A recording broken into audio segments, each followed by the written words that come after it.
Today, you're going to meet a very important staff member who spends a lot of time thinking about how audiences move through our building, what they need, and how to implement safety protocols with your health and well-being in mind. Audience Services Manager Stephen Cogswell has worked at the center for nearly 10 years. A majority of that time, he has been the house manager for all of our music, dance, and theater productions. Stephen's new role extends those same thoughtful services throughout the building for audiences visiting the galleries or attending an education class. I really believe in theater and the arts. I don't think we want life without art. And I think that it needs to be accessible to everyone because I think everybody needs to have that enrichment in their life if they would like to.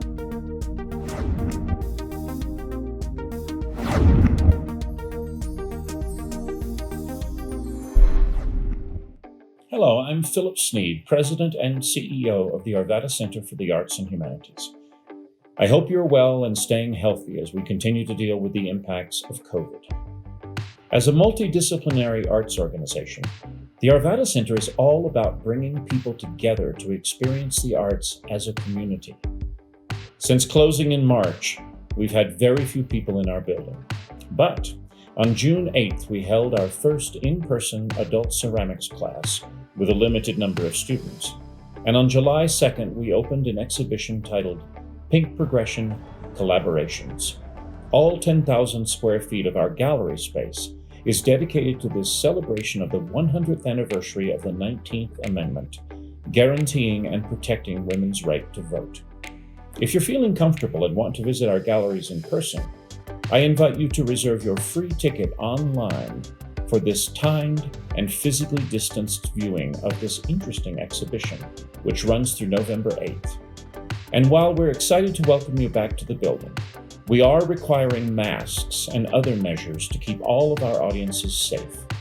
Please visit the Health and Safety tab on our website to learn more about these requirements. So I've been at the Arvada Center it'll be 10 years in October. I was a performer for most of my professional career. So when I decided that I needed to move away from performing into something a little more stable, my dream was to work at the Arvada Center, and I was lucky enough to get it. The volunteers are really, as far as I'm concerned, kind of the backbone of the entire Arvada Center. I think they're probably our greatest resource. We have over 350 volunteers for the entire center, and I have about 200 volunteer ushers. So we're the biggest volunteer program, and I adore my volunteers. Because I'm a volunteer coordinator, because I'm in charge of about 200 volunteers, I kind of am a practice what you preach kind of guy. It was really important to me to find volunteering for me, so I could see what being a volunteer in an organization was like, so that I could see their side of it.